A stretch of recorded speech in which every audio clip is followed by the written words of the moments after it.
বিশ্ব বাংলায় আমন্ত্রণ, কাজী সাইদ আছি আপনাদের সঙ্গে। শুরুতেই সংবাদ শিরোনাম। মালয়েশিয়ায় বিভিন্ন সময়ে আটক হওয়া 131 অভিবাসীকে নিজ নিজ দেশে ফেরত পাঠিয়েছে অভিবাসন বিভাগ, তাদের মধ্যে 28 জন বাংলাদেশি। গ্রিসের প্রাচীন শহর নাফলিউর একটি স্কুল পরিদর্শন করেছেন বাংলাদেশের রাষ্ট্রদূত। শিক্ষার্থীদের সাথে আন্তর্জাতিক মাতৃভাষা দিবস সম্পর্কে আলোচনা। এবং নিজস্ব সংস্কৃতি তুলে ধরে ফ্রান্সের প্যারিসে বাংলাদেশি প্রবাসীদের বসন্ত উৎসব পালন, ছিল স্বদেশি ফ্যাশনের আয়োজন।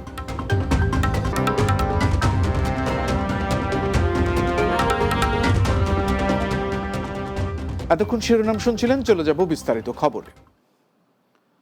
বিভিন্ন সময়ে আটক হওয়া 28 বাংলাদেশি সহ 131 অভিবাসীকে নিজ নিজ দেশে ফেরত পাঠিয়েছে মালয়েশিয়া। সাজা শেষ হওয়ার পর তাদের দেশে পাঠানো হয়েছে বলে জানিয়েছে দেশটির জোহর রাজ্যের অভিবাসন বিভাগ। এক বিবৃতিতে রাজ্যের অভিবাসন বিভাগ এই তথ্য জানায়। বিবৃতিতে বলা হয়েছে, মালয়েশিয়ার অভিবাসন আইন এবং এনফোর্সমেন্ট এজেন্সি আইনের অধীনে বিভিন্ন অপরাধে সাজা পান এসব প্রবাসী। সাজা শেষে তাদের নিজ নিজ দেশের দূতাবাস থেকে নাগরিকত্ব যাচাই সম্পন্ন হওয়ার পর আকাশ পথে নিজ খরচে দেশে ফেরত পাঠানো হয়। একই সঙ্গে তারা যেন ফের মালয়েশিয়ায় প্রবেশ করতে না পারেন সেই জন্য কালো তালিকাভুক্ত করা হয়েছে। এদের মধ্যে 67 জন মিয়ানমারের, 28 জন বাংলাদেশি, 21 জন থাই, 10 জন পাকিস্তানি, 4 জন ভারতীয় এবং 1 জন ইউক্রেনের নাগরিক রয়েছেন। গ্রিসের প্রাচীনতম নাফলিউ শহরের মেয়রের সাথে বৈঠক ও স্থানীয় একটি প্রাথমিক বিদ্যালয় পরিদর্শন করেছেন গ্রিসে নিযুক্ত বাংলাদেশের রাষ্ট্রদূত নাহিদা রহমান সুমনা। গ্রিস প্রতিনিধি জাকির হোসাইন চৌধুরী জানিয়েছেন, নাফলিউতে কূটনৈতিক সফরের অংশ হিসেবে বাংলাদেশের রাষ্ট্রদূতকে অভ্যর্থনা জানান নাফলিউ শহরের মেয়র দিমিত্রিস আরফানুস। পরে এক বৈঠকে বাংলাদেশ থেকে কর্মী নিয়োগ ও কর্মসংস্থান সুযোগ এবং বাণিজ্যিক সহযোগিতার মাধ্যমে সম্পর্ক সুদৃঢ় করার বিষয়ে আলোচনা হয়। এরপর রাষ্ট্রদূত নাহিদা রহমান সুমনা নাফলিউর একটি প্রাথমিক বিদ্যালয় পরিদর্শনে গেলে বিদ্যালয়ের শিক্ষক শিক্ষার্থীরা তাকে শুভেচ্ছা জানান। 65 জন শিক্ষার্থীর উপস্থিতিতে একটি ক্লাসে রাষ্ট্রদূত বাংলাদেশের ভাষা, শহীদ ও আন্তর্জাতিক মাতৃভাষা দিবস সম্পর্কে আলোচনা করেন। এ সময় গ্রিক শিক্ষার্থীরা মনোযোগ সহকারে বাংলাদেশের ভাষা আন্দোলন ও ভাষা শহীদদের কথা শোনেন। দেশীয় সংস্কৃতি তুলে ধরে ফ্রান্সের রাজধানী প্যারিসে বসন্ত উৎসব করেছেন প্রবাসী বাংলাদেশিরা। ফ্রান্স প্রতিনিধি রাসেল আহমেদ জানিয়েছেন, দেশি ফ্যাশনের উদ্যোগে স্থানীয় একটি হলরুমে এই আয়োজন করা হয়। অনুষ্ঠানে গান আর নৃত্যের পাশাপাশি ছিল নতুন প্রজন্মের মেয়েদের ফ্যাশন শো। আমাদের কথার সম্পাদক লুৎফর রহমান বাবু, স্বরলিপি সাংস্কৃতিক শিল্পী গোষ্ঠীর সাধারণ সম্পাদক মনসুর আহমেদ ও অনামিকা প্রিয়ার যৌথ উপস্থাপনা এতে স্বাগত বক্তব্য রাখেন দেশি ফ্যাশনের স্বত্বাধিকারী রোমানা মনসুর। অনুষ্ঠানে অতিথি ছিলেন ফ্রান্স ক্রিকেট বোর্ডের সদস্য ফাতেমা খাতুন মরিয়ম, ফ্রান্স বাংলাদেশ বিজনেস ফোরামের সভাপতি সাত্তার আলী সুমন, সাধারণ সম্পাদক সুব্রত ভট্টাচার্য শুভ, স্বরলিপি শিল্পী গোষ্ঠীর সভাপতি এমদাদুল হক স্বপন, আইসা প্রোর পরিচালক ওবায়দুল্লাহ কয়েস, বাংলাদেশ অটো ইকোল এর পরিচালক হোসেন সালাম রহমান, ঢাকা বিভাগ অ্যাসোসিয়েশনের সভাপতি সাধারণ শাহরুখ, পরিচালনা পরিষদের চেয়ারম্যান শাহজাহান রহমান ও সাধারণ সম্পাদক মিজান সরকার সহ অনেকে।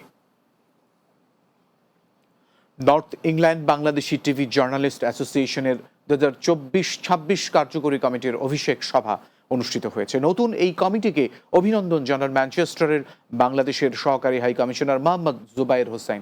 ব্র্যাডফোর্ড প্রতিনিধি কলন্দর তালুকদারের প্রতিবেদনে বিস্তারিত।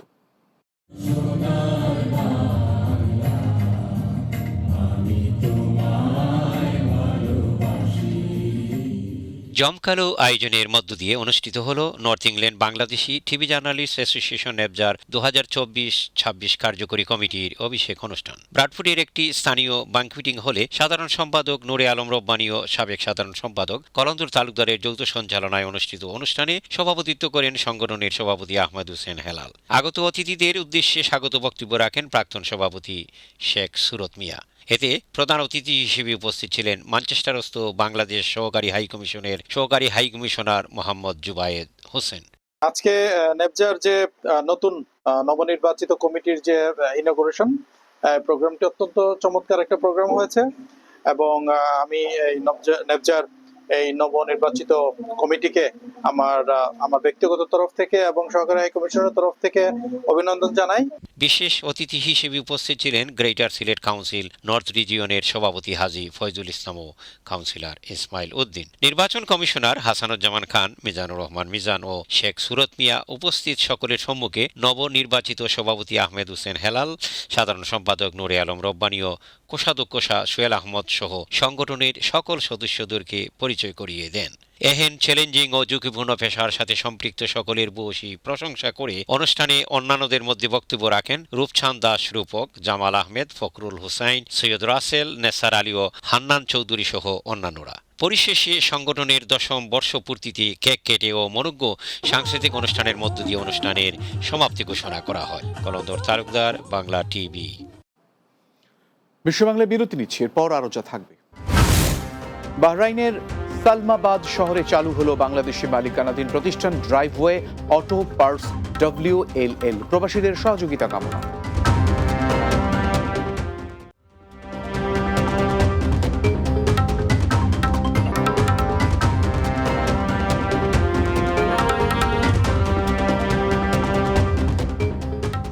বিরতির পর বিশ্ব বাংলায় আরো একবার স্বাগত। বাহরাইনের সালমাবাদ শহরে চালু হলো বাংলাদেশি মালিকানাধীন প্রতিষ্ঠান driveway auto parts WLL। Bahrain প্রতিনিধি সম্রাট নজরুল ইসলাম সিদ্দিকী জানিয়েছেন, শুক্রবার মোহাম্মদ সুমন প্রধানের তত্ত্বাবধানে ফিতা কেটে প্রতিষ্ঠানটির উদ্বোধন করেন কমিউনিটি নেতৃবৃন্দ। এতে প্রধান অতিথি ছিলেন CIP মহিউদ্দিন। বিশেষ অতিথি ছিলেন বাংলাদেশ বিজনেস কমিউনিটির সিনিয়র সহ সাধারণ সম্পাদক নাজবুল হাসান সোহাগ। আরও উপস্থিত ছিলেন আকবর মনোয়ার, হুজাইফা, মনসুর ও হোসেন সহ অনেকে। এ সময় প্রতিষ্ঠানটির সফলতা কামনা করে দোয়া মোনাজাত করা হয়। এখানে পাওয়া যাবে ট্যাব কোম্পানির ওনাদের নিজস্ব যে ভেহিকেল, মানে গাড়ির স্পেয়ার পার্টস, বিশেষ করে সাসপেনশন এবং বুশ, যেগুলো বলা হয় আর কি খাঁটি বাংলা ভাষায় আমরা বলি বুশ টুশ, এই ধরনের যন্ত্রাংশ যেগুলি হাই কোয়ালিটি জেনুইন পার্টস এখানে পাওয়া যাবে। সিঙ্গাপুরে বিশেষ অনুষ্ঠানে অংশ নিয়েছেন নোয়াখালীর সোনাইমুড়ির ডাক্তার মোস্তফা হাজরা ফাউন্ডেশনের প্রধান উপদেষ্টা ও HM গ্লোবাল গ্রুপের চেয়ারম্যান ক্যাপ্টেন গোলাম কিবরিয়া। সিঙ্গাপুরের প্রধানমন্ত্রী ও মন্ত্রী পরিষদের আমন্ত্রণে দেশটির রাষ্ট্রীয় ভবন স্তনায় আয়োজিত অনুষ্ঠানে যোগ দেন তিনি। চাইনিজ নিউ ইয়ার উপলক্ষে আয়োজিত এই গার্ডেন পার্টিতে ক্যাপ্টেন গোলাম কিবরিয়া ছাড়াও বিভিন্ন দেশের রাজনৈতিক ও সামাজিক ব্যক্তিরা অংশ নেন। ক্যাপ্টেন গোলাম কিবরিয়া সিঙ্গাপুরের সফল শিপিং ব্যবসায়ী। নিজের বাবা মায়ের নামে প্রতিষ্ঠিত ফাউন্ডেশনের মাধ্যমে তিনি দেশে ও প্রবাসে সমাজসেবামূলক কাজ করে যাচ্ছেন। বিশেষ করে নিজ এলাকার সোনাইমুড়িতে পিছিয়ে পড়া মানুষের জীবনমান উন্নয়ন এবং শিক্ষার্থীদের মেধা বিকাশ ও শিক্ষার সহায়তায় গুরুত্বপূর্ণ ভূমিকা পালন করছেন এই প্রবাসী। Bangladesh diploma engineers welfare society Abu Dhabi শাখার উদ্যোগে সংযুক্ত আরব আমিরাতে বার্ষিক মিলন মেলা অনুষ্ঠিত হয়েছে। আবুধাবি প্রতিনিধি M আব্দুল মান্নান জানিয়েছেন, রাজধানী আবুধাবির খালিজ আল আরব পার্কে এই মিলন মেলা অনুষ্ঠিত হয়। সংগঠনের সভাপতি প্রকৌশলী মোহাম্মদ মিজানুর রহমান সোহেলের সভাপতিত্বে অনুষ্ঠান সঞ্চালনা করেন প্রকৌশলী সাইফুন নাহার জলি। এতে প্রধান অতিথি ছিলেন আমিরাতে নিযুক্ত বাংলাদেশের রাষ্ট্রদূত মোহাম্মদ তারেক আহমেদ। বিশেষ অতিথি ছিলেন মিসেস তারেক আহমেদ, দূতাবাসের DCM মিসেস শাহনাজ পারভিন রানু, আয়োজক সংগঠনের কেন্দ্রীয় কমিটির সভাপতি আশিস বড়ুয়া ও সাধারণ সম্পাদক জাহাঙ্গীর হোসাইন। এছাড়াও উপস্থিত ছিলেন সংগঠনটির দুবাই শাখার ভারপ্রাপ্ত সভাপতি মহিউদ্দিন ইকবাল, আল আইন শাখার প্রধান উপদেষ্টা উত্তম কুমার হাওলাদার, বিশিষ্ট কমিউনিটি ব্যক্তিত্ব প্রকৌশলী সালাহ উদ্দিন আহমেদ, ইন্ডেক্স এক্সচেঞ্জের CEO আব্দুস সালাম ও আহলিয়া এক্সচেঞ্জের মার্কেটিং অফিসার শাহিনুর সহ অনেকে। বিভিন্ন ইভেন্টের মধ্য দিয়ে অত্যন্ত আনন্দ ঘন পরিবেশে সম্পন্ন হতে যাচ্ছি। এই জন্য আগত সকল অতিথি এবং আমাদের বাচ্চাদের প্রতি ধন্যবাদ এবং কৃতজ্ঞতা জ্ঞাপন করছি। দেশীয় প্রোগ্রামের মাধ্যমে আমরা আমাদের প্রকৌশলী বাচ্চাদের বা পরিবারবর্গ এবং তাদের বাচ্চাদেরকে নিয়ে আমরা এই পিকনিকটা করে থাকি। সংযুক্ত আরব আমিরাত এটি বৃহৎ সংগঠন, প্রফেশনাল অর্গানাইজেশন, সকল রাজনৈতিক মতের দ্বন্দ্বের ঊর্ধ্বে থেকে একটা অরাজনৈতিক সংগঠন হিসেবে দীর্ঘদিন থেকে 30 বছর যাবৎ কমিউনিটির সেবা করে আসতেছে। কাতার প্রবাসীদের ঈদ আনন্দ দিতে আগামী 31 মার্চ দোহা এশিয়ান টাউন এমফি থিয়েটার গ্রাউন্ডে অনুষ্ঠিত হতে যাচ্ছে লাইভ মেগা মিউজিক্যাল কনসার্ট। এতে সঙ্গীত পরিবেশন করবেন দেশের জনপ্রিয় সঙ্গীত শিল্পী ইমরান, কণা, আখি আলমগীর, মনির খান, বেলাল খান, সাথী খান, বেলিয়া ফ্রোজ, মুন ও আরিফিন রুমি। এছাড়াও অভিনয় ও নৃত্য পরিবেশনে থাকবেন জনপ্রিয় চিত্রনায়িকা অপু বিশ্বাস ও নাট্য অভিনেতা পলাশ কাবিলা। এ উপলক্ষে রাজধানীর দোহায় প্রবাসী কমিউনিটির সাথে মতবিনিময় করেছে আয়োজক সংগঠন গালফ বাংলাদেশ বিজনেস অ্যাসোসিয়েশন। সংগঠনের সভাপতি এম সাইফুল আলমের সভাপতিত্বে অনুষ্ঠান যৌথ সঞ্চালনা করেন সাংবাদিক জি এম হাজারি, আকবর হোসেন বাচ্চু ও ই এম আকাশ। সে সময় বক্তব্য রাখেন সিনিয়র কমিউনিটি সালেহ আহমদ খোকন, নূর মোহাম্মদ, মাহবুবুর রহমান চৌধুরী বাবু, এম এম নূর, আমিনুল হক কাজল, গোলাম সরোয়ার মিশু ও রাসেল রানা সহ অনেকে।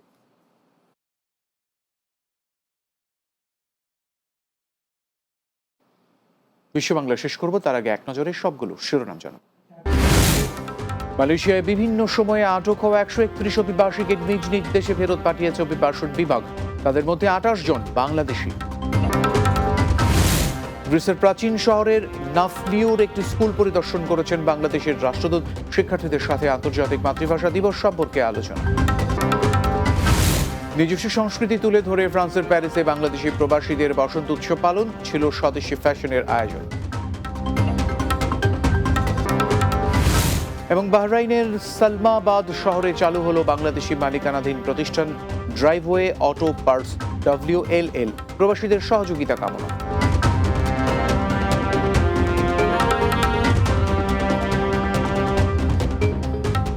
এ ছিল বিশ্ব বাংলায়। ধন্যবাদ এতক্ষণ সঙ্গে থাকার জন্য।